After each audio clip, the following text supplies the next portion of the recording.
सर्वांची भाषा मी आज ऐकतोय का कुणाचा एन्काउंटर आणि कुणाचा काय, हे अशा गोष्टी नाही आहेत. एक तर पोलीस प्रशासन CID हे अतिशय व्यवस्थितपणानं तपास करते.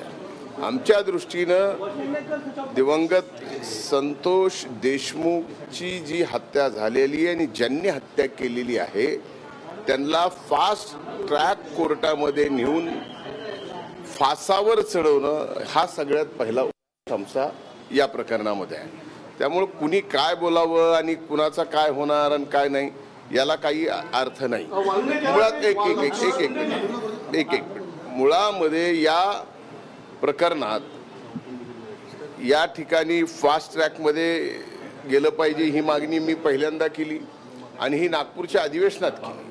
त्यामुळं लगेचच चार्जशीट या ठिकाणी राहिलेले जे काय आरोपी आहेत ते अटक करून लगेचच चार्जशीट दाखल करावी आणि फास्ट ट्रॅक कोर्टामध्ये या हत्येकरांना फाशीची शिक्षा मिळावी.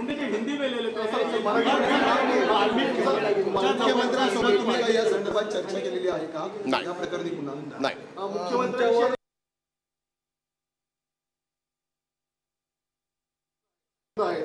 जर तुम्ही मंत्री म्हणून राहिला तर या तपासावरती दबाव येऊ शकतो असं विरोधकांचं म्हणणं आहे.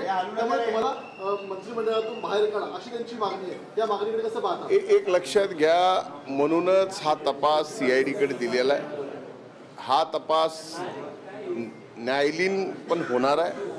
त्यामुळं त्या तपासाशी कुठल्याही प्रकारचा प्रभाव मी मंत्री म्हणून राहून होऊ शकत नाही. म्हणूनच या ठिकाणी CID आपण पाहतोय आताची ही महत्त्वाची